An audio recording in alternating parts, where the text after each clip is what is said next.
Hello children, welcome to Gyanvi GJ. आज हम concepts of mensuration लेकर आए हैं।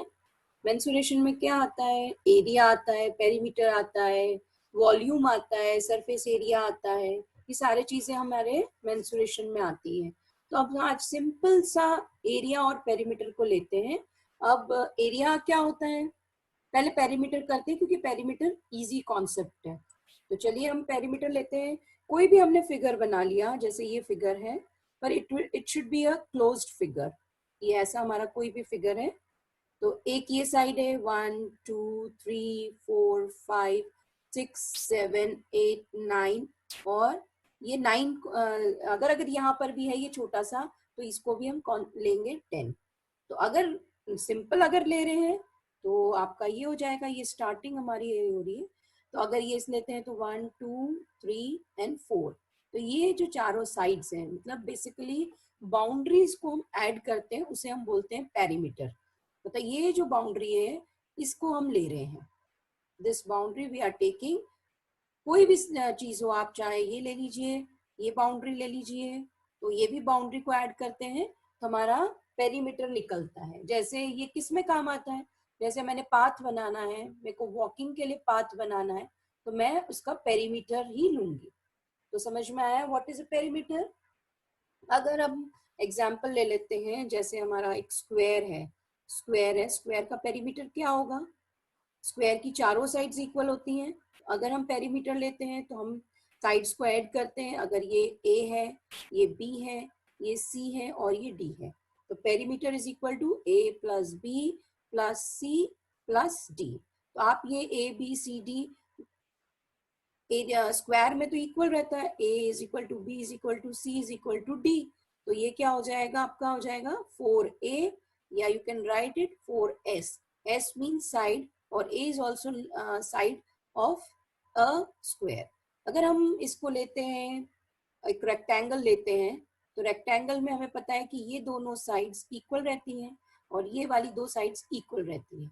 तो अगर एरिया ऑफ हम रेक्टेंगल लेते हैं तो एरिया क्या, पेरीमीटर लेते हैं, तो पेरीमीटर में हमने अभी कॉन्सेप्ट समझा कि जो भी साइड्स दी हुई हैं हमें उसको सिर्फ ऐड करना।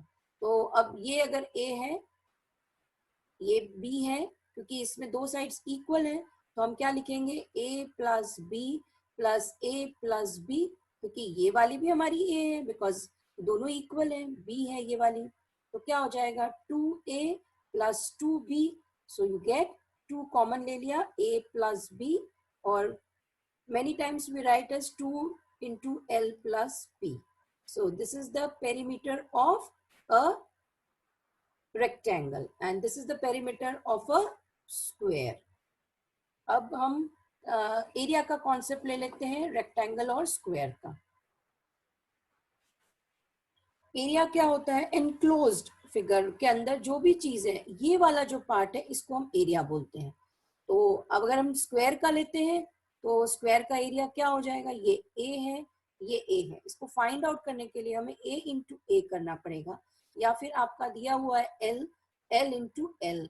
तो अब दो को मल्टीप्लाई करते हैं तो यहाँ जब पावर 1 है, यहाँ भी पावर 1 है, तो यहाँ पे क्या हो जाएगा? एल का पावर 2 या ए का पावर 2, अगर ये वाला हम लेते हैं।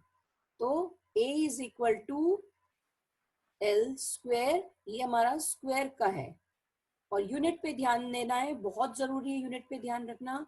यूनिट का स्क्वायर हो जाता है, अगर सेंटीमीटर इंटू सेंटीमीटर है तो सेंटीमीटर स्क्वायर हो जाएगा, या तो ऐसे लिखेंगे या हम ऐसे स्क्वायर सेंटीमीटर भी लिखते हैं। अगर मीटर दिया हुआ है तो मीटर इंटू मीटर हो जाएगा, that is equal to meter square, और you can write it square meter. ये चाहे आपका स्क्वायर हो या रेक्टेंगल हो, दोनों के लिए आपको एरिया का जो यूनिट है वो इसी तरीके से लिखनी है।